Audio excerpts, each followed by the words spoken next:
RDS et Balcourt présente le petit paquet.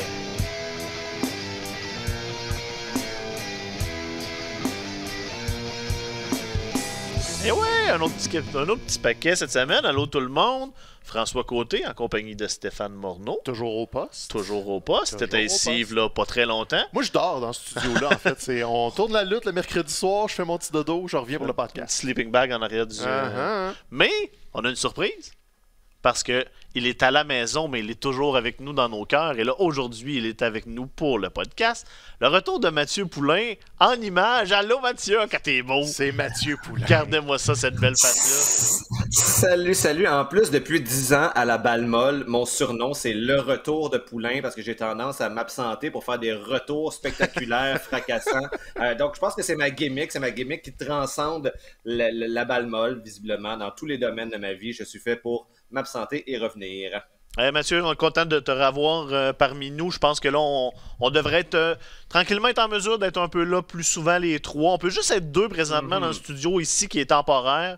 Fait qu'éventuellement, on sera les trois ensemble. Mais là, pour l'instant, ça sera des fois Mathieu à la maison, des fois un mix là, des personnes qui vont être ici. Là, on va s'amuser avec tout ça Ça veut dire qu'on va pouvoir se faire un vrai gros câlin à trois, là. La garantie que la prochaine fois qu'on est tous les trois ensemble, il y aura plus que des câlins qui seront faits. Ouais. Un peu de salive en quelque part. Je sais pas qui m'est au courant de ça, mais il y a des plans. Tu verras rendu là. Stéphane, justement, je veux tout de suite qu'on parte sur Dynamite d'hier soir. Bon, encore, écoute, tu te rappelles quand on a su la date de départ du show de Dynamite, tout de suite, on a fait comme on manque le retour de Kenny Omega. On va peut-être, c'est plate, là, on va peut-être juste manquer d'une semaine la grosse affaire de l'été. Puis là, au final, depuis que le show est commencé, avec toutes les histoires qui est arrivées backstage en plus, on n'a pas arrêté. Fait que là, on est dans un tournoi pour couronner les nouveaux champions du monde. 2 demi-finales hier. Puis ça a commencé fort avec Jon Moxley contre Sammy Guevara en commençant. Écoute, concrètement, ça fait juste un mois de ça. On dirait que ça fait 2 ans, tellement que c'est loin. Tellement que la All Elite est obligée de se revirer, de changer toutes les histoires. On improvise un tournoi à 8 lutteurs. Et c'est ça. Là, hier, on présentait les demi-finales. Moxley Guevara d'un côté, Jericho Danielson de l'autre. Là, vous connaissez les résultats, évidemment. On vous vend pas la mèche. C'était hier. Donc, on a une finale de tournoi de Blackpool Combat Club avec Moxley d'un côté qui veut regagner le championnat et Danielson qui va peut-être finalement l'avoir, son championnat All Elite. On tease un petit peu l'angle de blessure avec son pied contre Jericho. Écoute, j'en jasais un peu hier avec Ben Cossette avant de rentrer en ondes et en 3 semaines, le All Elite a changé du tout au tout. Et je me demande si c'est pas pour le mieux, parce que c'est vraiment de la cibole de bonne lutte. Ah oui. Tu sais, côté spectacle, côté... engagement envers le produit, je m'excuse, mais on passe du drama CM Punk, le The Elite et la grogne un peu, parce qu'en coulisses, on entendait que Punk était pas super content, à je vais peut-être avoir le premier règne de Danielson comme champion du monde, et sinon, c'est Moxley qui est le cœur sur la table depuis 3 semaines à dire, écoute, c'est mon moment pour shiner. Et au pire, t'as MJF qui les attend dans le détour. Je considère qu'on est dans une excellente histoire, le championnat du monde. Et justement, on joue pas la carte facile de faut en tourner un méchant pour faire le combat, faut faire des magouilles. Non, fais de la lutte straight, t'as un tournoi. C'est quelque chose qu'on fait souvent au Japon avec le G1 par exemple. Même s'ils sont dans un clan similaire, le combat veut pas dire qu'il y a une tension. Veut juste dire qu'il y a un prix à la fin, championnat du monde. On va faire le combat, on se serre la main, merci, bonsoir. De toute façon, le Blackpool Combat Club s'est fondé comme ça. On remonte à quelques mois. Danielson, Moxley se sont tapés dessus jusqu'à temps qu'ils saignent d'à peu près tous les orifices. Puis après ça, William Regal est arrivé, serrez-vous à la main, chum, on part un clan. Ça va-tu vraiment faire un mauvais main event de Grand Slam pour le championnat de l'All Elite? Allô, là, quand j'ai vu le tournoi se présenter, c'était à peu près la finale que j'avais au crayon plomb. Il y avait plein de scénarios qu'on pouvait faire, mais c'est Quand j'avais fait des petites prédictions, c'est ce que j'avais écrit et c'est ce que je voulais voir, en fait. Il y a Jean-François Kelly hier qui nous a qui nous a écrit ben coquille pour nous annoncer que Guevara allait gagner, Jericho allait gagner pour finir ça avec 2 membres de la Jericho Appreciation Society. Ouais, attends, lui, il était comme non, mais là, Guevara va tourner sa Ben ouais, veste contre c'est ça. Jericho, devenir champion du monde. Jericho va être face, on part une tournée de fuzzy, confetti, flamant rose, dans le champ. Mais là, au final, dans le fond, Mathieu, je pense que on gagne. Le résultat du match de la semaine prochaine est d'une importance, dans le fond, secondaire. Parce que qu'on ait Jericho ou Danielson, pas Jericho, Moxley ou Danielson comme champion, on a soit un 3 fois champion qui s'établit comme la grosse vedette ou un autre gros nom qui n'a jamais eu de règne encore. Fait que tout le monde est gagnant de ça, dans le fond. Ben c'est ça, c'est aussitôt que Bryan Danielson a fait son arrivée à la AEW, c'était écrit dans le ciel que ça allait être un des champions éventuels. Bon, c'est sûr que là, avec ce qui se passait dans les derniers mois, on se disait que ce règne-là arriverait quand même pas mal plus tard, dans 1 an, dans 2 ans peut-être. Sauf que visiblement, là, les étoiles sont alignées. Peut-être effectivement qu'il y a une possibilité que ce soit Moxley qui entame un 3e règne. Cela dit, il y a eu l'occasion de briller. On sait qu'il est bon dans ce rôle-là, mais que Danielson, me semble, aurait plus à offrir à ce moment-là. Ça me donnerait l'impression que la AEW est en train d'avancer plutôt que de rejouer déjà les mêmes cartes. Puis bon, étant donné que les 2 lutteurs mettent toujours tout ce qu'ils ont, toute leur trip dans le ring, c'est certain qu'ils vont trouver une façon de faire en sorte que, même si c'est Danielson qui gagne, Moxley en sortira pas diminué, puis il va avoir l'air, il va continuer à avoir l'air absolument dominant. Bon, peut-être que là, comme tu l'as mentionné, le petit angle de blessure qui a été mis sur la table hier va peut-être faire en sorte que, si Moxley perd malgré une pseudo-blessure à Danielson, il a l'air un peu moins fort, mais c'est pas grave. Je leur fais confiance. C'est vraiment des vétérans, des routiers, des as, pour reprendre l'expression que Moxley a fait sienne la semaine dernière. Et moi, je suis vraiment très heureux de voir ça. Quand tout le drama a commencé à se concrétiser il y a 2-3 semaines, bon, forcément, un peu comme tous les fans de lutte, j'étais un peu fasciné par ce qui se passait. J'allais m'informer, puis je voyais comme plusieurs gens dire le Blackpool Combat Club, c'est la carte cachée de Tony Khan dans une situation comme celle-là. C'est un peu in case of emergency, break glass, t'as le Blackpool Combat Club, puis là, c'est comme eux qui, visiblement, sans faire un takeover de la AEW, t'as leurs 2 principaux membres qui se retrouvent dans le main event pour le championnat. Puis moi, je pense pas qu'il y a personne qui est déçu de ça, même s'il n'y a pas une dynamique méchant-gentil, comme vous l'évoquiez. Ça va être violent, ça va être de la lutte qui va nous raconter une belle histoire, puis peu importe en bout de ligne c'est quoi l'issue du match, tout le monde va être content, je suis certain. Mathieu a toujours été by far le plus intelligent des 3, mais t'as-tu remarqué comment il s'exprime depuis qu'il est chroniqueur à Radio-Canada, là, il y a comme le propos est plus fluide, là, on sent l'influence radio-canadienne là, chez notre beau Mathieu. Si tu veux ma vraie prédiction, là, dans 5-6 ans, il va commencer à grisonner un peu plus, là, puis on va sentir le début de l'évangile en papier, là, le petit côté je vous raconte des histoires en posant mes pénates sur la table et tranquillement, pas vite. Regardez-la aller. Futur évangile en papier. Rien de tout cela n'aurait été possible sans votre coaching hebdomadaire de quelques années. C'est grâce à vous, à votre sagesse, à votre expérience médiatique que je réussis à tirer mon épingle du jeu comme ça. Ça commence avec des références phalliques dans des balados-diffusion. Ça termine à la société d'État à heure de grande écoute. C'est toujours comme ça. Il y aura toujours des références phalliques. Elles seront juste peut-être un petit peu plus subtiles, c'est tout. On l'a vu crier des insanités partout dans le monde, ce beau Mathieu. Comme quoi tout le monde évolue et tout le monde grandit dans la vie. Je veux revenir aussi sur... hier soir, il y a eu un match de championnat par équipe entre Swerve in Our Glory puis les Lucha Bros. Des fois, on se ramasse dans une situation où, en 2 temps, où le match a été awesome, c'est 2 équipes que j'aime puis qu'on est content de voir, mais moi, j'ai pas compris le booking de ce combat-là. Quand on a déjà un combat de championnat d'annoncer pour la semaine prochaine, il sert à quoi? Surtout là, tu veux pas, tu sais que Swerve, ils vont défendre. Ils sont déjà bookés pour perdre la ceinture, entre guillemets, la semaine prochaine contre The Acclaim. Fait que là, pourquoi tu me donnes ce match-là? Je sais pas pourquoi. En fait, c'est ce qui... J'aime ça en tant que spectateur, d'arriver à Dynamite puis de me faire lancer un combat surprise, qui était annoncé là, sur Twitter comme 1 heure avant. Ouais. Mais j'aime pas ça en tant que fan de All Elite, de voir qu'on dirait que Tony Khan, comme tu dis, des fois on dirait qu'il sort des noms dans un chapeau, il dit ça me prendra un combat à soir. Il trouve une façon de me l'expliquer correctement. On voit Death Triangle arriver, dire on est déjà un championnat d'une équipe de 3, Pac est double champion, soyons double champion. Tu sais, il l'explique de façon cohérente, mais comme tu dis, j'ai déjà un gros combat la semaine prochaine à Grand Slam. Je veux pas me le scraper en ayant Death Triangle qui vient gagner. Donc pourquoi tu fais pas ça après? Pourquoi tu fais pas The Acclaim contre Death Triangle dans un 2-3 semaines? Et là, je pense que c'était l'appât dû avant de séparer Swerve in Our Glory, peut-être de le faire là. C'était très, très, comment dire, parachuté un peu au hasard. Donc, ça m'énerve que ce soit lancé comme ça au vent et que ça soit juste...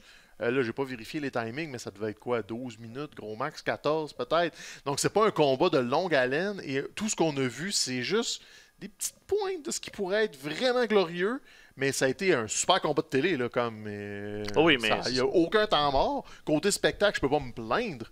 Mais ouais, côté cohérence du produit... Voir Keith Lee qui se fait faire un Mexican Destroyer, c'est quand même particulièrement impressionnant. Là. C'était particulièrement impressionnant. Puis c'était dans le flow de... OK, c'était suivi de 3-4 autres prises folles. Et après ça, il y a eu 3-4 autres prises folles. Mais... il n'y a personne qui voyait les Lucha Bros gagner, même si la foule voulait, même si Ray Phoenix n'a pas de maudit bon sens. Il n'y avait aucun scénario qui faisait en sorte que les Lucha Bros gagnent, on change les plans. Donc, si je connais déjà la fin de l'histoire, c'est très rare que je vais être vraiment investi au complet dans l'histoire que tu me racontes. Donc, c'est le bout qui manque un petit peu, même si le combat est le fun. C'est comme de la poutine pour manger de la poutine. Puis là, je sais que c'est moi qui l'ai lancé d'un bord, puis là, qui le ramène de l'autre bord. Pour défendre le segment, c'est qu'en même temps, c'est que ça te permet d'inclure tout le monde qui sont non seulement dans l'histoire de tag team, mais aussi un peu faire avancer l'histoire. C'est que dans une affaire, tu permets d'avancer les storylines d'un peu tout. C'est juste que le véhicule qui est ce combat-là me semble un peu, je vais pas dire maladroit, mais c'est plate parce que c'est écrit d'avance qui va gagner le combat. C'est écrit d'avance. C'est surtout que tu aurais pu faire avancer tes histoires, comme on veut pousser qu'Orange Cassidy va affronter Pac éventuellement. Et tu aurais pu faire tout ça avec un combat complètement différent. Tu aurais pu faire les best friends contre peu importe qui, puis faire un run-in. Tu n'étais pas obligé d'inclure des champions par équipe dans ce brouhaha-là, surtout que Swerve in Our Glory va possiblement à perdre la semaine prochaine. Donc, si ton but, c'était juste de faire une grosse promo avec The Acclaim qui viennent dire on est les champions non couronnés, puis c'est la semaine prochaine qu'on règle tout ça, tu peux le faire sans un combat, ou tu peux le faire avec un combat solo d'un des gars The Acclaim. Il y a d'autres façons de l'amener, mais de notre côté, ça nous a donné un super bon combat par équipe, donc je me plains un peu la bouche pleine. C'est vrai. Oh, essentiellement, on cherche des poules. Tout le temps. Puis là, on sait maintenant l'identité du clan de MJF. La firme, en fait, le clan de Stokely Hathaway qui est engagé par MJF. Puis si Mathieu était pour se ramasser dans un clan, là, la firme, je pense que ça pourrait être... ça serait soit ça ou la clique du plateau, là, les intellos du plateau. Là. Ah oui, qu'est-ce qui te fait dire ça? Moi, je pensais que mon avenir en termes de lutte, c'était pas l'étable. C'était quoi déjà? L'écurie. Oui, c'est vrai, hein, c'est vrai. On avait déjà établi l'écurie. C'est vrai. L'étable. Il me semble que c'est moins winner, l'étable. Mais c'est ça. Tu me considères comme l'intello du plateau. Petite patrie, moi, quand même. Là. Écoute, ne mélangeons pas les quartiers. Là. C'est le nouveau plateau. Là. On est... Il y a plusieurs déclinaisons. C'est tellement rendu. C'est ça, le plateau en tant que tel, puis personne ne va là. Fait que, il faut qu'on appelle d'autres choses le plateau. Mais c'est ça. Fait que là, dans le fond, on s'est juste continué d'essayer d'établir un peu parce qu'il fallait qu'on nous explique ce clan-là, parce que tout le monde s'est pointé. Tout le monde a aidé MJF à gagner à All Out. Puis là, on a établi un peu les rôles de tout le monde, dans le sens, lui va aller dans telle division, lui va aller là, puis... Non, on va établir quelque chose, là. Ça, c'est clair, net et précis que avant All Out, eux autres, sur leur papier, ils ont écrit MJF gagne parce que c'est le Joker. Il va se faire aider. Puis là, on a laissé le papier sur la table, puis on a fait check. On va s'en occuper plus tard. Comment qu'on se rend là? Parce que là, on est arrivé plus tard, ça a pris 2 semaines, et c'est pas que j'aime pas ça. C'est une bonne idée, mais c'est une idée qui manque énormément de détails et de construction. On a juste comme... On a même pas un canevas d'histoire, là, comme on a juste Stokely Hathaway, lutteur X, Y, Z, W en dessous. Ben, pis tu sais, il a signé graduellement là, avec les petites cartes qu'il allait chercher. C'est ça. En même temps, ça peut être pratique, ce genre de storytelling-là, quand tu plantes des choses en sachant pas nécessairement où tu vas t'en aller. Puis là, un moment donné, quand tu lui trouves une utilité, ben là, c'est comme, ben, quand la v'là, là, pouf, là, je les prends, je les sors de là, puis je les amène en arrière d'MJF. Ce qui arrive, c'est que c'est le fun pour les amateurs de lutte, mettons, de la scène indépendante, qui savaient le lien entre Stokely et MJF, entre Stokely et Ethan Page. Moi, je le sais pas.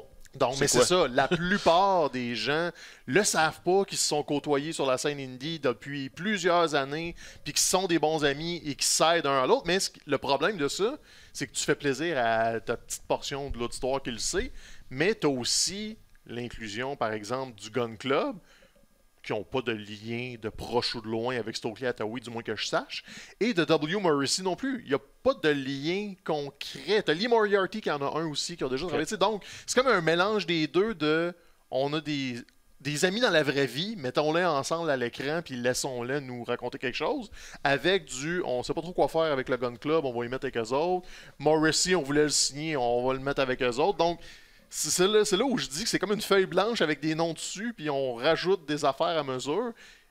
J'ai aimé le delivery de Stokely, j'ai aimé l'explication, aussi de tout de suite casser le... C'est pas un clan. Ouais. MJF est tout seul, et de temps en temps, il y a...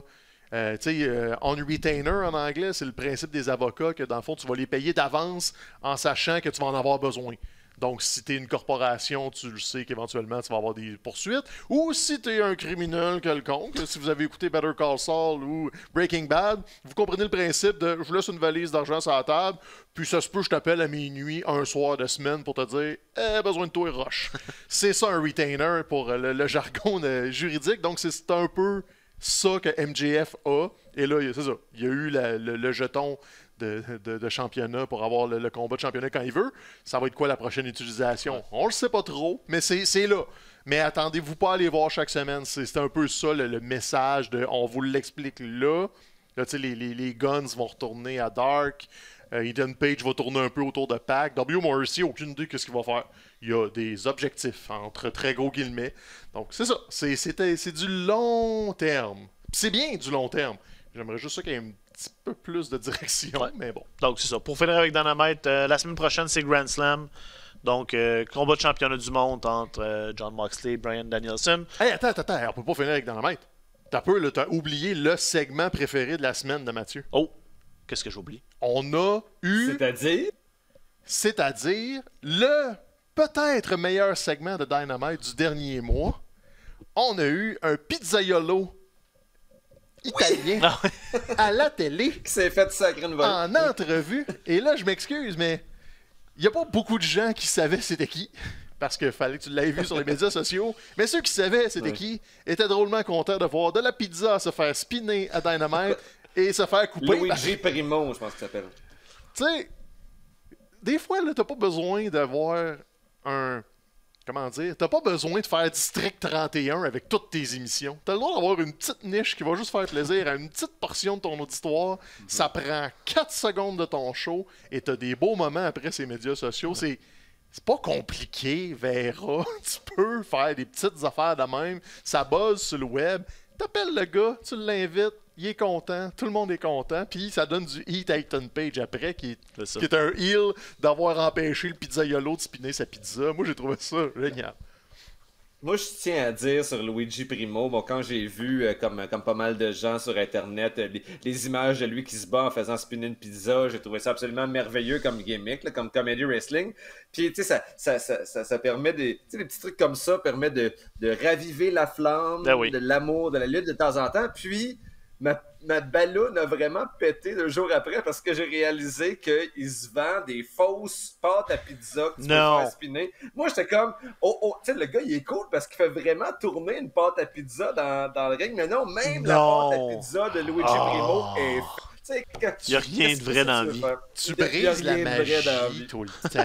Oui, désolé, mais je tiens. Tranquillement, je perds de ma douce naïveté pour m'en aller vers le côté obscur comme toi, Stéphane. Je pensais pas t'avoir brisé à ce point-là. Hey, 2 semaines, puis il y a déjà un vieux radio-canadien blasé, que tout est... C'est ça.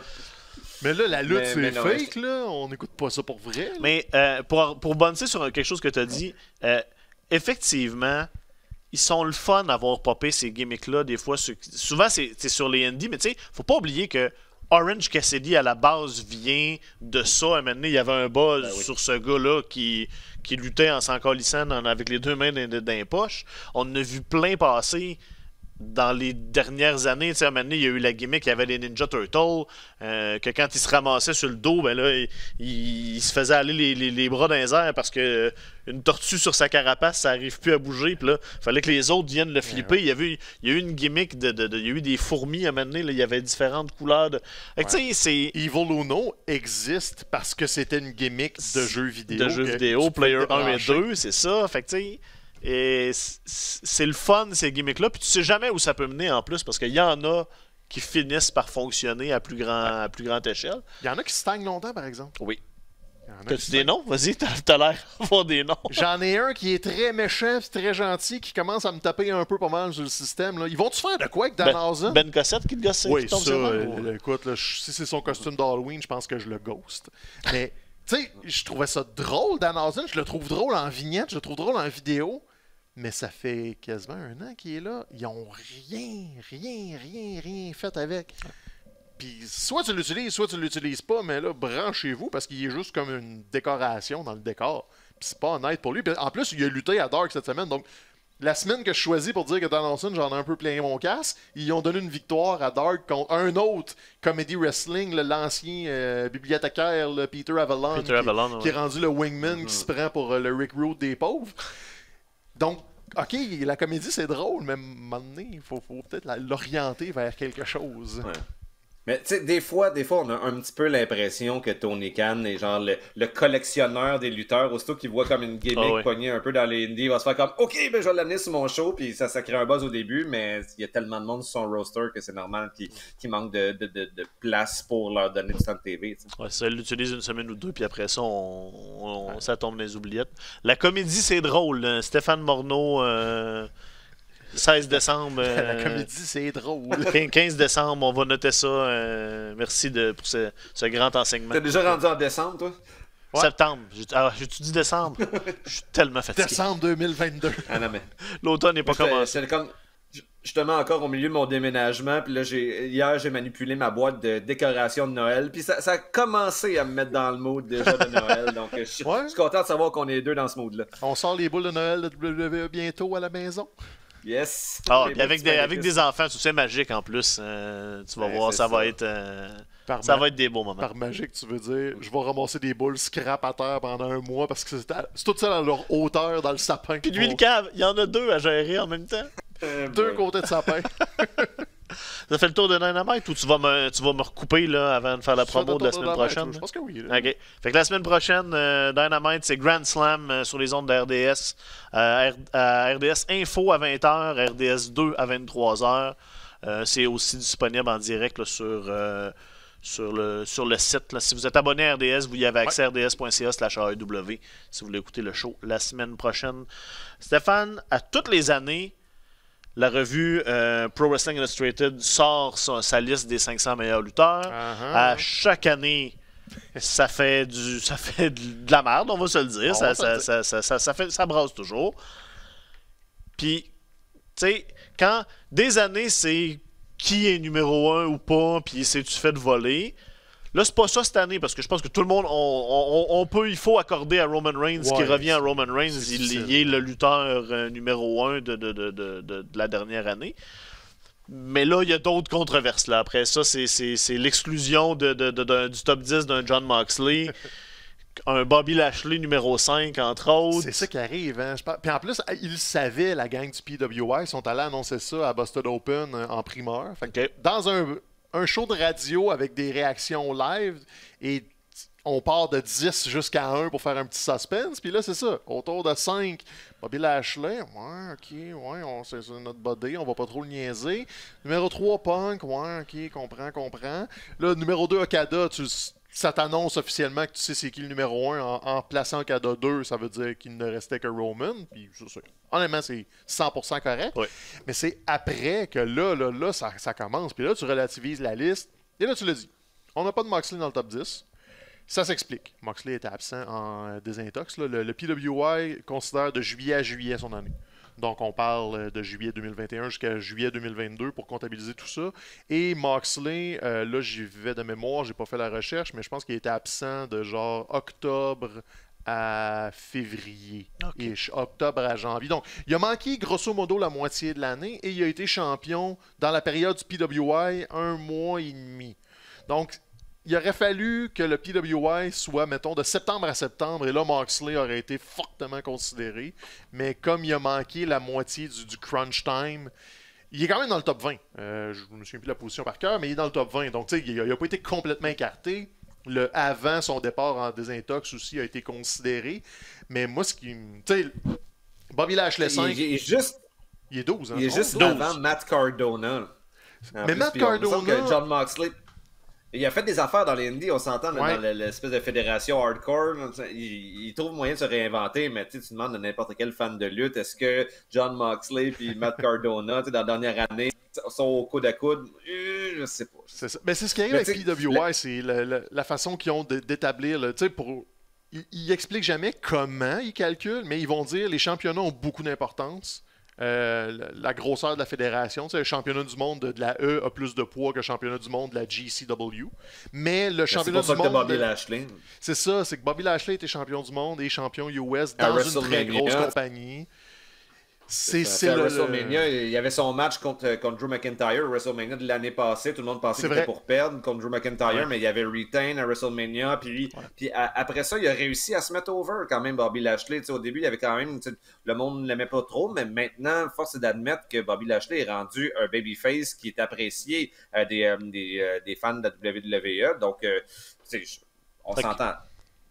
Au 5, c'est peut-être un petit peu intense, mais moi, je suis prêt à défendre ça. Biggie, par exemple, il a été champion par semaine puis il est dans le top 10, là, je pense. C'est ça, moi, je m'en ai te demandé. Plus, c'est quoi, toi, tes surprises dans ce top 10-là, Mathieu? Y a-tu des placements ou des noms qui te dérangent ou tu trouves que c'est... Ben, c'est ça. Biggie, c'est surtout dans la mesure où il a été blessé depuis quand même longtemps, là, maintenant. Donc là, tu sais, je suis pas retourné voir dans le découpage chronologique que tu évoquais, Stéphane, tantôt. C'est à partir de quand dans ça qu'il a été blessé. Mais il a été champion WWE, un règne dans lequel il n'a pas gagné aucun match, par contre. Donc, tu sais, c'est loin d'être un règne qui est marquant. Sinon, Cody Rhodes, ben, il a fait beaucoup parler de lui, changé de compagnie, il est arrivé comme étant l'enfant prodige, si on veut, à WrestleMania. Donc ça, je suis quand même prêt à comprendre ça. Puis CM Punk, troisième, c'est ça? C'est ça, il a été champion dans la AEW, il est parti parce qu'il était blessé, il est revenu. Je pense pas que Punk est le troisième. Moi, Punk n'est pas dans le top 10 cette année. Le problème, c'est que c'est la popularité. Ouais. Donc, eux autres évaluent énormément la popularité et parce que Punk a été champion 4 secondes d'écart dans la période de juillet à juillet. Donc, on ne peut pas dire que c'est ça qui a pesé dans la balance. Et il n'a pas gagné énormément de combats non plus parce que Punk se battait environ 3 semaines avec All Elite. Donc, on parle, mettons, d'un maximum 20 combats dans l'année pour CM Punk. C'est pas un workload qui justifie un top 10. C'est 100% la popularité. Ouais. C'est malheureux. Et c'était son année de retour parce qu'il est revenu à All Out donc autour de septembre l'année passée. Donc il couvre à peu près toute l'année de PWI, évidemment avant le scandale du mois dernier. Donc pour eux, c'est pas important dans le classement. Fait que je comprends. C'est après 8 ans d'absence. Top 20, j'aurais vécu avec. Top 3, je la trouve un peu difficile parce que si la popularité est vraiment un de tes gros critères, tu es obligé de bumper up tous tes gars de la WWE. Parce que oui, Roman Reigns est haut, mais si c'est vraiment la popularité ton critère, Brock Lesnar est obligé d'être là. Seth Rollins, il faut qu'il soit plus haut que ça. Donc, ils sont présents dans d'autres places plus bas. Seth Rollins est dans le top 20, il n'y a pas d'inquiétude là-dessus. Mais c'est comme si on avait donné un passe-droit à CM Punk parce qu'il était revenu, par nostalgie, il a déjà été très très bon. On va lui donner un gros bump. Et j'ai un peu l'impression que la popularité a tellement pris de la place. Moi, j'ai 2 noms qui sont même pas top 10 et il faut que je vérifie s'ils sont top 20. Il y en a un qui est dans le top 20, mais pas l'autre. Shingo Takagi est dans le top 20, mais tout juste à l'extérieur du top 10. Il y a eu une année complètement folle à la New Japan. Ouais. Il y a Jay White qui est pas dans le top 20. Qui est pas dans le top 10. Jay White n'est pas dans le top 20. Et a été champion. Non, il n'est pas dans le top 20. Je ne sais pas sa position officiellement. Là, je me suis noté le top 20 avant d'entrer en autre. Il n'est pas dans le top 20, alors qu'il est champion New Japan depuis un certain moment. Ouais. Et Will Ospreay est nulle part sur cette liste-là. C'est vrai. Il n'est pas dans le top 20. Et à la limite, on pourrait dire, un peu comme Moxley, il était absent à cause de blessures. Mais il a quand même été champion US. Il a participé à la New Japan Cup. Il a été champion Rev Pro quasiment toute l'année. Il s'est promené. Il y a eu des combats 5 étoiles contre qui que tu veux, partout. Ah ouais. Et il est même pas dans le top 20, alors que CM Punk est numéro 3. T'as Bobby Lashley 5 à cause du push de popularité. Et Jonathan Gresham, j'ai rien contre Jonathan Gresham, mais si tu accordes autant d'importance que ça au championnat du monde, la Ring of Honor qui a été virtuellement fermée toute l'année, je m'excuse, mais ton top est très biaisé. Will Ospreay, c'est une vraie honte qu'il n'est pas dans le top 10. C'est une vraie honte qu'il ne soit pas dans le top 5. Quand bien même qu'il aurait manqué 4 mois, Will Ospreay, à mon avis, est le MVP de la New Japan depuis 1 an. Et il n'est pas là. Okada a sa place. Il a gagné une G1, mais à la limite, le G1 ne devrait même pas compter parce qu'il arrête en juillet. Le G1, ça donne au début du mois d'août. Donc, techniquement, l'année d'Okada ne compte même pas son G1. Alors, honnêtement, là, je suis pas fier du PWI. Will Ospreay, ça fait ça tous les années. Pas dans le top 20, c'est franchement ridicule. Alors que, tu sais, comme Mathieu disait, Matt Cardona est là. J'aime bien ça. C'est cute ce qu'il fait, Matt Cardona, mais c'est toujours bien juste à championnat NWA, championnat GCW, des spots à impact. Il est un ancien nom de la WWE qui apporte de la lumière sur les Indies. Là, je sais pas si c'est un peu comme ça qu'on voit ça, mais sinon... MJF est là, est à peu près 15e. C'est ça, il est à peu près 15e. Puis moi, je me serais attendu à le voir plus haut. Oui, il a été absent pendant les derniers mois, mais visiblement, cette absence-là ne fait pas partie de la période qui est couverte. Non, c'est ça. Par ce top 500. Puis, je veux dire, c'est de loin un des MVP de AEW, donc MJF. Donc, aussi surprenant de le voir aussi bas. Au moins top 20, mais devrait être plus haut. Il est surprise positive, par exemple. Josh Alexander qui est dans le top 20. C'est très mérité. On le voit pas beaucoup. Ce qui est le fun avec Josh Alexander, c'est que il est pas loin de la quarantaine quand même, mais c'est quand même relativement récent sa montée. On était capable de le voir à Montréal il n'y a pas si longtemps que ça. Oui, on le voyait à AWS. Il venait à AWS au Unity. Puis il venait pas comme une vedette d'Impact. Il venait comme un gars de Toronto qui se bat à C4, qui fait son nom. Qui est en train de s'établir. Ouais, et ça. En quelques années, là, justement, quand Ethan Page était encore avec Impact, quand c'était l'équipe canadienne, puis là, Ethan Page est parti à All Elite, Josh Alexander est resté derrière parce qu'il est devenu champion d'Impact, a re-signé. Donc, lui, là, en 4-5 ans, il s'est fait une espèce de late career. Et sérieux, good job. Parce que Impact n'a pas le rayonnement qu'elle a déjà eu. Et là, une belle reconnaissance de la part du PWI. Donc, côté surprise positive, là, on chiale beaucoup sur bien des affaires. Lui, El Hero del Viking aussi dans le top 10. Moi, je m'en allais dire aussi, il y a plusieurs lutteurs québécois qui finissent par y être. Je sais pas si on n'a pas nécessairement tout le monde encore, là, mais... la liste est complète si vous avez la revue. Donc, surveillez les médias sociaux de vos lutteurs québécois préférés. Souvent, ils vont sortir eux-mêmes leur position. Mais entre autres, je pense que l'ajout le plus important, c'est l'arrivée de Lufisto enfin dans et l'arrivée de Lufisto pas dans un top féminin. Ben oui, elle a fait les tops féminins avant. Mais dans le top 500 mixte, elle n'avait jamais été apparue encore. Ça fait plus que 20 ans qu'elle est éligible à cette liste-là. Et là, elle n'est pas genre 449e. Là, 240. 300 260. 200, me semble. Je vais aller vérifier. Là. Bref, une belle inclusion. Là, j'y vais de mémoire. Mike Bailey est probablement un des plus hauts. Il n'est pas dans le top 20, mais il ne doit pas être très loin. Il doit être top 30, top 40. Sinon, côté Québec, c'est presque sûr que c'est Matt Angel qui est le plus haut. Il est pas loin du top 200 ans. Il était 220, je pense, quand il a partagé sa position. Donc, Ah oui, 3,90 pour Lufisto, tu as raison. 3,90 Lufisto, puis Matt Angel est autour de 2,20, 2,30. Donc, surveillez vos lutteurs. Ils vont sortir leur nom. Je pense que Bentol aussi est sur la liste quelque part. KO, Sami, c'est sûr qu'ils sont là parce qu'ils ont le rayonnement WWE. Mathieu est 2,30. C'est ça, donc c'est le fun. Ils ont des agents au Canada qui leur relayent des noms. Surveiller un tel, surveiller un tel, surveiller un tel. Et après ça, ben, ils les évaluent à juste titre. Donc, si on se fie au fait que Mike Bailey est un habitué à cette liste-là, donc là, commence à avoir un succès aux États-Unis. Un gars comme Matt Angel, s'il se décide à sortir du Québec éventuellement, là, on sait qu'il y a une petite famille jeune à la maison, donc c'est peut-être pas dans ses priorités, mais si un jour, dans sa trentaine, il suit le chemin de Mike Bailey a eu des matchs contre Will Ospreay cette année qui ont fait jaser tout le monde. Le Mike Bailey, oui, c'est Impact, sa maison, il y a un contrat, il est champion au X-Division depuis 3-4 mois, je pense. Le jour où il va se renégocier autre chose, il y a des gens qui vont lui offrir un beau chèque là, à Mike Bailey, puis il lui reste des belles années encore, parce que partout où il va, il casse la place, il se fait un super nom, et là, il est assurément dans la liste du PWI, j'ai juste pas vu plus loin que le top 20, mais c'est sûr et certain qu'il est là. Puis c'est ça, Mathieu. Vas-y.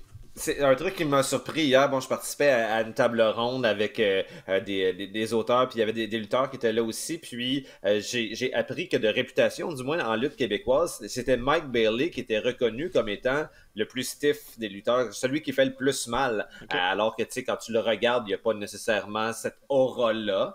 Mais donc, ça m'a surpris, puis ça m'a comme fait l'aimer encore un peu plus. Puis parce qu'en plus, c'est que il est tellement sympathique. Ah oui, il dégage pas une énergie de comme oh ok je vais me faire brasser dans le ring. T'sais. C'est comme les films d'arts martiaux des années 80. C'était tout le temps le petit gringalet pas trop menaçant. Puis là finalement le méchant soviétique arrive puis hop il allume la switch. Ciao bye. J'ai clairement No Retreat, No Surrender dans la tête. Si vous vous en souvenez, c'est Jean-Claude Van Damme avec un accent russe de toute beauté. Bref, parenthèse culturelle. Quand c'est drôle des fois revoir, tu sais comme l'expression quand le chat est parti, les souris dansent. Ouais. Puis quand le gros chat Vince est parti, il y a plusieurs souris qui se sont remis à danser. Puis non seulement remis à danser, mais à vouloir redanser de comment ils dansaient avant que la souris les empêche de danser. Je me suis perdu solidement dans cette métaphore-là. Moi, je t'ai suivi parfaitement. Ce que je veux dire, c'est que là, clairement, depuis que le créatif est sous la direction de notre ami M. Lévesque, on a rapidement recommencé, pas à reculer, mais juste à reculer sur certaines règles qui étaient un petit peu niaiseuses de Vince. Puis là, le plus bel exemple de ça, là, c'est NXT, où non seulement on a tout fait pour se sauver, Vince a tout fait pour tuer le Black and Gold brand, puis cette ancienne mouture-là de NXT, puis là, clairement, Triple H veut essayer de la ramener, parce que le 2.0, ça n'a pas été un énorme succès. Puis là, on ramène les takeovers, puis on va ramener, je pense, carrément le brand à son ancienne image. Ben, c'est qu'on a annoncé le nouveau logo. Là. C'est plus l'espèce de truc multicouleur hippies tie-dye. C'est de retour noir et or. Le logo où ils ont vomi des couleurs dessus. Ouais, c'est ça. Là. Puis le décor aussi, ça va tout mourir. Par contre, ce que j'aime beaucoup, c'est oui, on ramène la notion takeover, c'est Halloween Evoque, leur prochain gros événement, mais de façon interne sur les feuilles de notes, sur les bookings, c'est un takeover. Donc, on va probablement le vendre comme un takeover. On va essayer de ramener cet ADN-là. Et on va surtout aussi ramener du va-et-vient entre Raw, SmackDown et NXT. Et pas juste du NXT vient une fois de temps en temps à Raw et repart. Donc là, on a Solo Sikoa, notamment, qui est venu aider Roman Reigns à gagner contre Drew McIntyre à Clash of the Castle, est allé gagner le titre nord-américain à NXT. Donc ça, c'est un des va-et-vient, mais c'est aussi, il y a des lutteurs carrément du main roster qui vont venir avoir de vrais angles avec NXT. Et puis que lui vienne en même temps représenter le Bloodline à NXT, c'est parfait aussi, puis c'est correct. T'as une continuation. T'as Toxic Attraction qui participe au tournoi pour être championne par équipe. Là, ça a été freiné parce qu'il y en a une des deux qui s'est blessée, le Gigi Dolan, je pense. Donc ça, c'est de voir que la ligne de communication est cohérente, alors que quand que Karrion Kross arrivait à SmackDown, se fait déguiser en gladiateur sa sauce, alors qu'il y avait un personnage de tueur fou à NXT. Donc là, au moins, on sait que les histoires qui se racontent à NXT vont faire un écho aux histoires qui se racontent à Raw et SmackDown. Ça sera pas Vince qui a besoin d'un lutteur qui pointe quelqu'un, puis que c'est comme, toi ta gimmick c'était ça, ouais, mais non, là tu vas être telle affaire. Puis... Là, on voit avec Dexter Lumis aussi. Là, j'ai un blanc pour c'est celle qui était devenue sa conjointe dans les histoires à NXT. Ils ont fait le rappel déjà. Donc, oui. Ils font pas juste les sortir de même, sans background. C'est ce que Triple H a fait dans les derniers mois. Il a juste corrigé le... Mais pourquoi vous effacez le passé? On va les remettre. On va leur en donner des prénoms. Pete Dunne a recommencé à exister derrière Butch. Le surnom Butch est resté. Mais pourquoi vous avez effacé Pete Dunne, puis l'ancien champion UK, puis le tournoi? C'est ça qui l'a mis sur la map, puis là, vous l'effacez pour le renvoyer. Non. On va juste déseffacer les affaires que vous avez gommées, et on va faire une belle histoire cohérente. Sauf que, moi, ce que j'aime aussi dans la nouvelle direction de Triple H, c'est que il fait pas juste scraper ce que Vince a installé. Il corrige, mais il y a un virage qui avait été intéressant avec NXT qui a été fait quand ils ont vomi des couleurs sur le décor. C'est qu'ils voulaient s'éloigner de la scène indépendante pour recommencer à former des lutteurs. Ouais. Donc, d'aller piger dans la pépinière de la NCAA, notamment, dans les anciens joueurs de football, les anciens athlètes universitaires qui, après l'université, n'ont pas de carrière professionnelle, mais c'est des monstres, c'est des super athlètes. Tu peux aller piger dans ce bassin d'athlètes-là, ils leur offrent des bourses, ils les amènent au Performance Center pour essayer. Ça se peut, là, si t'en invites 20, s'il y en a juste 2 qui deviennent des vrais lutteurs, ben c'est quand même 2 de plus que t'as pas en utilisant cette pépinière-là. Et ça, il met beaucoup d'emphase. Il y a eu une super entrevue avec Ariel Helwani, quelques jours avant Clash of the Castle, puis il l'expliquait, ça. Le but, c'est pas de redevenir le NXT qui va vider les indies, c'est de devenir une école de lutte, puis d'utiliser les ressources que tu as en place, les vétérans que tu as. T'as 1500 ans d'expérience de lutte dans cette compagnie-là, utilise-la, allez piger dans leur tête pour sortir le meilleur, et donne ça à des kids de 25 ans qui sont capables de lever des chars sur le dos parce que c'est des athlètes de fou, puis apprends-leur à lutter, apprends-leur à donner un spectacle. Puis je pense que tu peux faire ça avec NXT. Là, c'est le virage qu'on s'en va faire. Tu l'as, ton bassin de jeunes, il est là, t'en as des bons, t'en as des moins bons. Façonne-moi tout ce beau monde-là, puis arrête de faire comme s'il n'existait pas après. Donc, tu sais, le Triple H a eu une promotion, là, il est devenu Chief Booking, machin bidule. Donc, regarde, il est dans la grosse chaise. Il est en charge. Il a l'air de savoir où il veut aller avec ça, puis de s'entourer avec des gens qui regardent dans la même direction que lui. Ça va juste faire du bien, au lieu d'avoir le côté gauche qui parle pas au côté droit, puis c'est n'importe quoi. Là. Absolument. Puis là, sur le main roster, il y a notre ami KO aussi qui a recommencé à être un peu plus justement au centre des histoires. Puis là, Mathieu, je pense que là, c'est clairement officiellement un turn babyface, puis je pense qu'on risque de le placer comme un des top babyface là, à WWE. Là. Ça, il semblait tweener, je dirais, depuis quelques mois. Il y avait eu le retour du personnage de Prize Fighter qui nous laissait entrevoir un retour à la méchanceté, une espèce de cruauté de Kevin Owens, notamment dans sa rivalité avec le frère d'Elias, celui pas de barbe, là, Ezekiel ouais. Powerbomb sur le bord du ring, c'est vraiment le Kevin Owens qu'on a connu au début de NXT et au début de sa carrière à WWE également. Sauf que là, je sais pas si c'est qu'entre-temps, il y a eu un arrêt à Montréal ou une petite tournée canadienne, puis bon, c'est difficile de présenter KO sous un jour négatif sur ces territoires-là. Il y avait comme des réactions très, très, très enthousiastes. Peut-être qu'on s'est dit, on devrait peut-être le garder comme gentil. Et là, cette semaine, voilà, dans son altercation avec Austin Theory, on le fait briller vraiment de façon très positive. Il a fait une promo qui rappelait essentiellement le type de promo que John Cena faisait dans la motivation, vraiment dans... si tu veux vraiment faire ta place dans cette compagnie-là, il faut que tu mettes tout ça sur le ring, etc. Il y avait l'air du vétéran qui n'est pas aigri par quoi que ce soit, qui veut juste donner des bons conseils, de façon un petit peu un petit peu rough, là, avec une petite claque d'en face juste pour bien réveiller l'adversaire, mais quand même, il a clairement l'air du gentil dans ça. Et ce que je trouve bien pour KO, c'est que tout semble porter à croire que Austin Theory va avoir un rôle très important dans les prochaines années à la WWE, peut-être éventuellement le prochain visage de la WWE. Et je pense que Kevin Owens, à ce stade-ci de sa carrière, où sa carrière n'est pas finie, là, il reste encore plusieurs bonnes années, mais je pense que c'est quelqu'un qui va pouvoir faire en sorte que Austin Theory va atteindre le degré suivant, va lui donner une crédibilité supplémentaire, aura plus juste l'espèce de gimmick du jeune fatigant qui se prend pour un autre. Je pense que ça va bénéficier à tous. Puis, moi, c'est sûr que je suis toujours curieux de voir comment est-ce que KO va réussir à, espérons-le, retrouver un chemin vers un championnat principal. Ouais. Austin Theory a la mallette Money in the Bank. Peut-être qu'éventuellement, ça va être en jeu dans leur rivalité. Moi, ça me donne envie de continuer d'écouter cette histoire-là. D'ailleurs, est-ce que t'oses? Parce que là, tu parles de construire Austin Theory, mais est-ce que tu le construis en lui faisant vivre une petite humiliation puis en lui rabaissant le caquet un peu avec KO qui vole sa valise, ou tu le protèges un peu, justement, puis KO va lui donner tout un combat qui va finalement trouver une façon de gagner?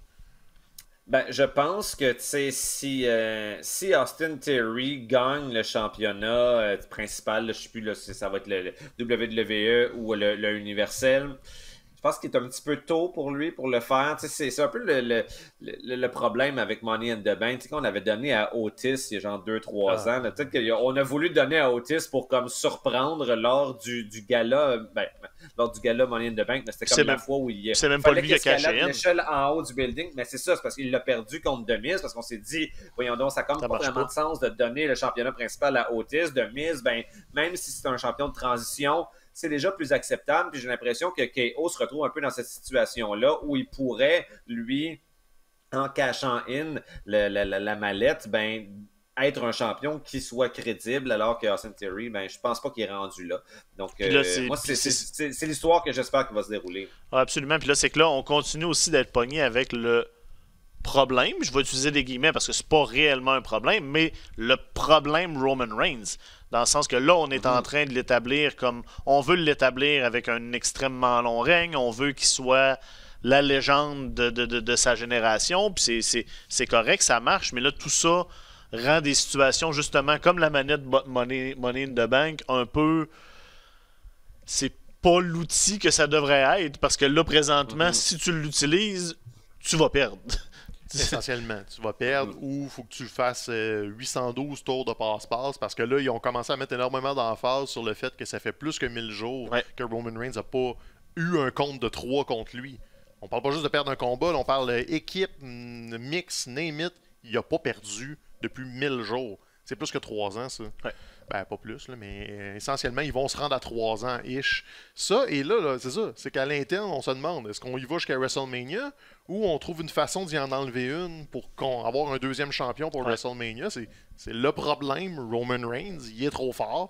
Drew McIntyre a passé vraiment, vraiment proche. Le moment était là. T'avais 60 000 personnes dans un stade. Puis comme je te l'ai dit la semaine passée, si tu pèses pas sa gâchette à ce moment-là à Cardiff, quand est-ce que tu vas le faire? Puis avec qui tu vas le faire? C'est ça qui est un peu...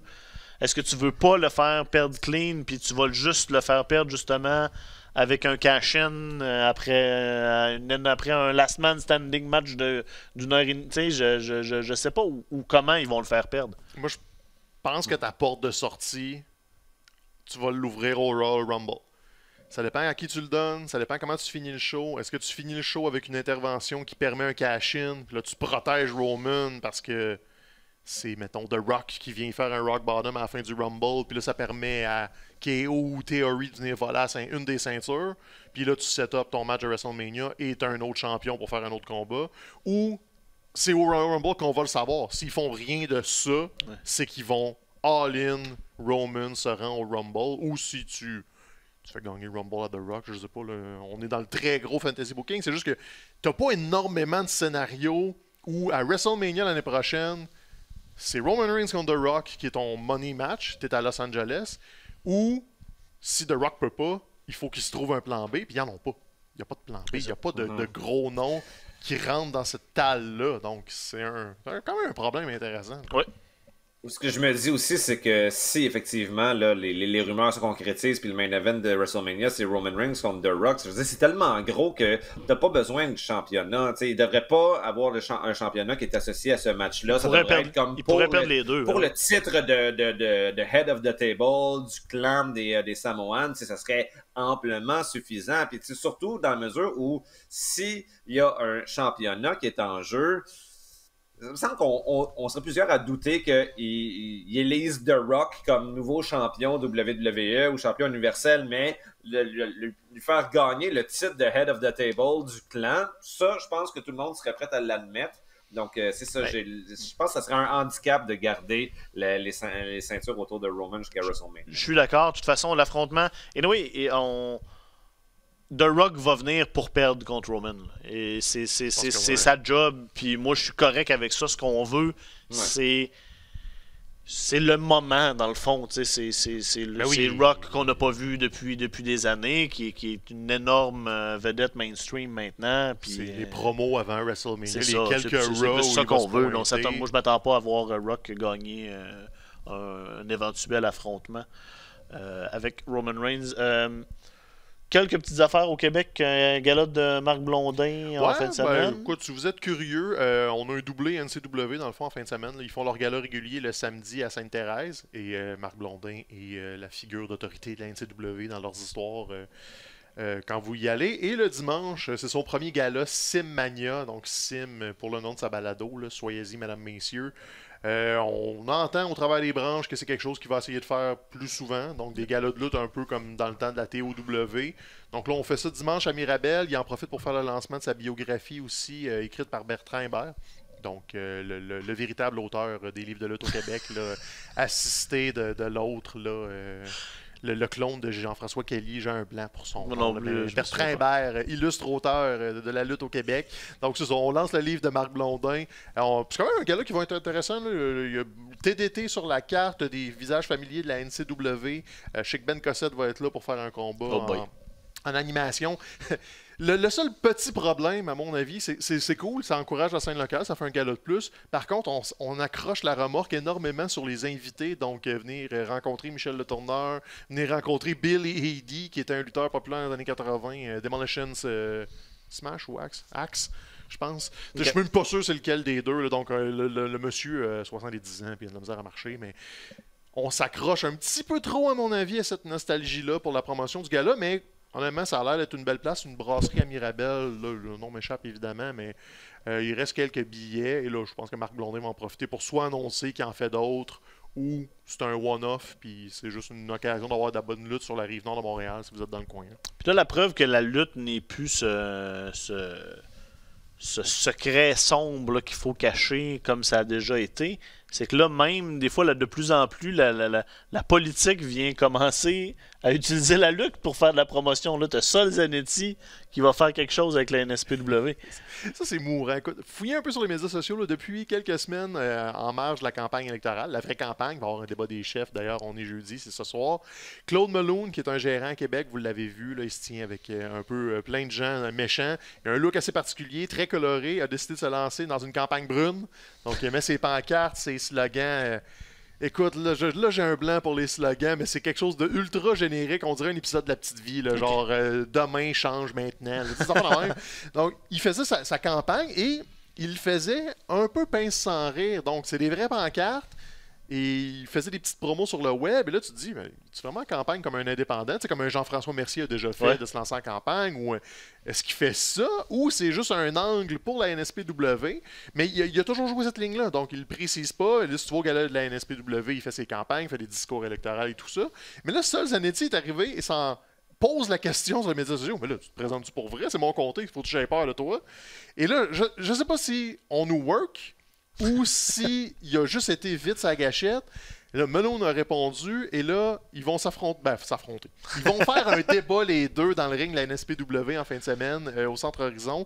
Je pense que c'est leur 400e spectacle. C'est le gars-là 400. Donc, gars, ils n'ont pas d'implication physique, là, on s'entend. Là, Sal Zanetti, il y a un coup de vent, puis il est terrassé. Là. Mais s'il y a une petite joute verbale entre les deux, Claude Malone est capable de garder son bout. Sal Zanetti, j'imagine, le politicien est habitué de défendre aussi ses billes. Ça pourrait être le fun. Ça peut être funny, ça peut être très intéressant. J'ose croire que ça va apparaître sur les médias sociaux le lendemain pour faire un petit spot avec ça. Donc, au-delà de vos allégeances politiques, là, moi, juste voir un représentant qui est légitime, il est avec Québec Solitaire, Zanetti, c'est pas un ancien politicien à la retraite. Il est en campagne présentement, il prend son C'est lui le député, là. Oui, c'est vrai, il est député, en plus, il défend son siège. Fait qu'il prend son samedi pour aller affronter Claude Malone dans le ring de la NSP. Ils ont le don de faire du bon marketing. Ils ont le stade de baseball, ils font des petits stands politiques. Quand tu es dans le bout de Québec, c'est en train de devenir des vedettes, ces gars-là. Non, il n'y a pas de raison de ne pas aller voir la NSPW si tu à Québec. Ils font bien les affaires, puis chapeau à tous ces gars-là. Claude Malone, un des très bons gérants au Québec. Là, la politique, c'est une chose, mais là, la lutte commence même aussi à envahir le théâtre. Ben oui, tout à fait. C'est peut-être vous en avez entendu parler. Pas mal tous les médias en ont traité lors des dernières semaines, mais au théâtre des Écuries, proche du Métroport, je sais que Stéphane trouve que c'est un coin perdu de la ville, mais moi c'est à côté de chez nous, fait que je trouve ça ben dadon. Proche du Métroport, donc il y a le festival Royal Mania qui a commencé le 6 septembre dernier, puis qui continue jusqu'au 24 septembre. Essentiellement, le but de ce festival-là, c'est de faire se rencontrer la lutte puis le théâtre et, par extension, faire se rencontrer les deux crowds là, qui viennent avec. Donc, tu sais, initier les fans de lutte aux joies du théâtre et initier les fans de théâtre aux joies de la lutte. Et j'ai eu l'occasion de voir un show à date là, dans la programmation qui est une réécriture de Richard III. Donc, on prend une pièce de Shakespeare, là, on prend des gros classiques, puis on adapte ça en faisant en sorte que l'histoire, c'est pas Richard III qui essaie de trouver des stratégies malhonnêtes pour accéder au trône d'Angleterre. C'est Dick the Third, là, Dick Létron, là, essentiellement, là, si je francise son nom, là, Richard Létron, qui est une espèce de lutteur qui fait toujours semblant qui est blessé, puis il va utiliser stratégie malhonnête pour devenir le champion de sa fédération de lutte. C'est la fédération féodale de lutte. Et j'ai trouvé ça pour vrai vraiment super bon. Je m'attendais à ce que ça soit des théâtreux qui fassent comme 2-3 moves de lutte un peu boboche, mais non, là, tu sais, comme le monde de théâtre se sont donnés à fond dans le projet de faire de la lutte. Là. Il y a des gros bumps solides, puis je sentais que la foule qui était à la base des fans de théâtre, qui y allait par curiosité, ben il y a eu un déclic qui s'est passé. Puis surtout que, tu sais, d'habitude, quand tu vas voir du théâtre, tu fermes ta gueule. Tu t'assois sur ton siège, puis tu regardes le spectacle, tu n'as pas le droit de dire de quoi. Si tu arrives en retard au théâtre, ils ne te laissent pas rentrer. Là, ils barrent les portes de la salle, puis ça s'arrête là. Tandis que là, tu commences le show, puis là, ils t'encouragent à justement crier les bêtises aux méchants. Puis au début du spectacle, tu sens que les spectateurs sont pas tout à fait habitués à ça. Moi, je m'étais mis première rangée. J'étais comme fuck you.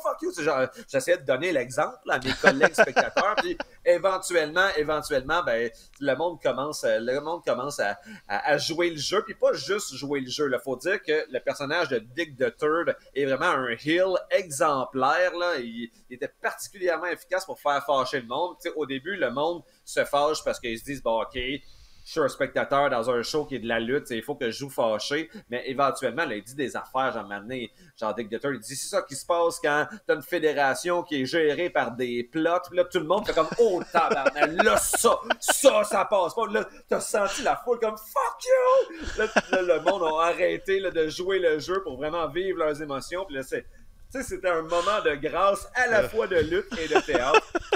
Je vous encourage fortement à aller voir ça. Je ne sais pas si cette réplique-là, d'ailleurs, était dans le texte original de Shakespeare. Il faudrait que j'aille revérifier. Oui, ça m'intéresse aussi, oui. Ça m'intéresse. L'édition de la Pléiade. C'est ça.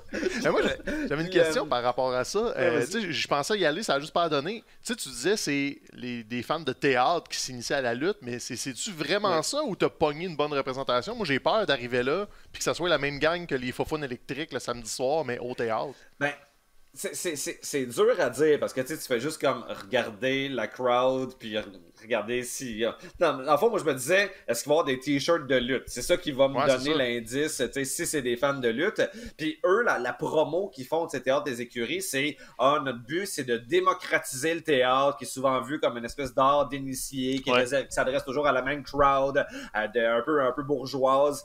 Puis là, nous autres, on veut comme amener le vrai monde dans nos murs, mais j'ai plutôt l'impression que les gens qui vont au festival, c'est la crowd de théâtre qui, par extension, finissent par s'initier aux merveilles de la lutte. Je dis pas qu'il n'y en a pas du monde, justement, des fouf, des fans de Battle War, d'autres fédés qui vont se dire, bon, ben regarde, d'habitude, je vais pas au théâtre, mais ça, c'est l'occasion qui se présente pour m'initier à ça. Mais j'ai l'impression que c'est plus dans l'autre sens. Tant mieux. Moi, ça me fait penser à quand je suis allé voir Book of Mormon à la Place des Arts, puis juste à côté de nous autres, il y avait... Écoute, il y avait là, des têtes blanches là, de 60-70 en montant qui étaient clairement là parce qu'ils ont des billets de saison ou quelque chose. Là, puis j'ai regardé en me disant comme oh, vous autres, vous allez peut-être pogner un mur tantôt quand la pièce va commencer. C'est peut-être pas la comédie musicale auquel vous attendez habituellement. T'sais. On va voir, je tiens juste à ajouter pour Royal Mania, les deux principaux shows, donc ça, puis Agamemnon in the Ring, genre réécriture de la guerre de Troie, mais encore une fois, sous forme de gala de lutte. Ça roule quasiment à chaque jour pendant 2-3 semaines, mais le dernier soir, le 24 septembre, il va y avoir une nouvelle possibilité de voir Champion. Ouais, c'est ça, je m'en allais dire. Ça, faut y aller. Il y avait eu une mise en lecture au Festival du Jamais Lu en 2019. Puis ça avait été vraiment un super gros succès. J'avais été vraiment impressionné par ce texte-là. Puis depuis ce temps-là, bon, c'est pas vraiment possible de le voir. Et là, le 24, ben, ça sera une nouvelle 24. Mais c'est une lecture où ils vont jouer? C'est encore mise en lecture, encore même formule, parce que bon, c'est pas facile d'avoir du financement tout le temps, puis tu sais, faut payer ton monde. Mais ça, c'était la formule qu'ils ont trouvée. Puis c'est un show, tu sais, il y a comme un acteur qui joue le rôle de Kelly, justement. Ouais, c'est ça, dans ce show-là. T'as Bentol est dans le show, t'as Marc-André Boulanger est sur le show aussi, t'as des vrais lutteurs, des comédiens, puis c'est vraiment ça joue la carte du théâtre documentaire, mais qui fait un documentaire sur un lutteur de Schlager Maisonneuve, parce que c'est vraiment, vraiment réussi. Je vous le conseille chaleureusement. Super, bon, mais tout le monde allez voir ça. C'est jusqu'à la fin septembre, je pense que tu disais. Le 24, c'est pour le soir. Le 24, c'est le dernier, c'est le soir de clôture, parfait. Toi, Stéphane, as-tu des affaires à nous plugger culturelles? J'ai eu le temps d'aller au cinéma. Je suis allé voir Barbarian, mon premier film d'horreur de la saison. On s'enligne vers l'Halloween, donc c'était l'espèce de film événement avec la bande-annonce qui dit absolument rien. Okay. Et honnêtement, là, super de belles surprises. Tu regardes la bande-annonce, ça a l'air d'un petit film d'horreur de elle loue un Airbnb puis il y a un méchant dedans. Et non, le film va t'amener complètement ailleurs et l'idéal, c'est d'y aller vierge d'informations parce que c'est des belles surprises. C'est super frénétique. C'est 1h30 super entassé. Puis tu sors de là, t'es comme... Écoute, ça se dit juste en anglais, c'est un what the fuck. Tu sors du film et t'es comme, qu'est-ce que je viens de voir là? Okay. Mais c'est un bon what the fuck, le genre de, oh ouais, ok, je viens de voir un film le fun que je vais me souvenir, qui va me rester un peu dans la tête. Puis je trouve que ça lance bien la saison, justement, des 72 films d'horreur qui vont être en salle, les bons et les moins bons. Lui, c'en est un bon à regarder. Et je suis allé avec Marie, ma copine, qui, elle aussi, avait le what the fuck du, je dormirai pas de la nuit, maudit bâtard, mais... Chacun son what the fuck. Okay. Donc, c'est bon. C'est en salle depuis la semaine dernière. Là, donc. Allez cultiver vos what the fuck au cinéma. Merci Stéphane. Merci Mathieu. Content de t'avoir retrouvé cette semaine. C'est vraiment le fun de vous retrouver. Oui, puis comme on disait, là, on va continuer à jouer à la chaise musicale là, dans les prochaines semaines. On est très content de te voir et on a hâte de te serrer dans nos bras en personne. Écoutez Dynamite mercredi prochain. Gros show Grand Slam. 20h sur les ondes de Info, 23h RDS2. Ça va être fou, raide. Puis là, je suis un peu fâché parce que là, ils vont splitter Grand Slam en deux parce que le Rampage est 2 heures aussi. Okay. Fait que là, on sait pas quel combat va être où à part les gros championnats vont être à Dynamite. Mais tu sais, comme là, Hook, c'est à Rampage. Ok. Là, il va y avoir un Jericho contre Castagnoli peut-être à Rampage pour le championnat ROH. Donc, c'est fatigant parce qu'il y a comme trop de bons combats. Mais on devrait avoir le championnat du monde. On puis a le tag championnat team. du monde, on a le tag team, c'est sûr, puis on a le 4-way des femmes qui est confirmé. Ouais, c'est ça pour la ceinture Donc, intérim. le Ça, reste, c'est. à suivre. C'est rough. Nouvelle championne intérim qui a à défendre en 4-way. En tout cas, c'est. Il niaise pas avec On ça. traite pas Tony Storm avec le dos de la main morte, comme dit l'expression. Merci à tout le monde de continuer de nous écouter. Merci à Félix Payet. T'as-tu remarqué la petite étincelle dans les yeux de Félix aujourd'hui? Ah ouais, je sais pas. Pour moi, Il s'est levé de bonne humeur. pour moi, il est en amour. Oh! Je sais pas, là, mais il y avait un petit quelque Eh chose. Je La pense jeunesse, que ouais, ça fait. exactement la beauté de la jeunesse. Fait que merci à Félix, merci à tout le monde. Puis on se voit la semaine prochaine pour un autre épisode du Petit Paquet. Ciao! Ciao!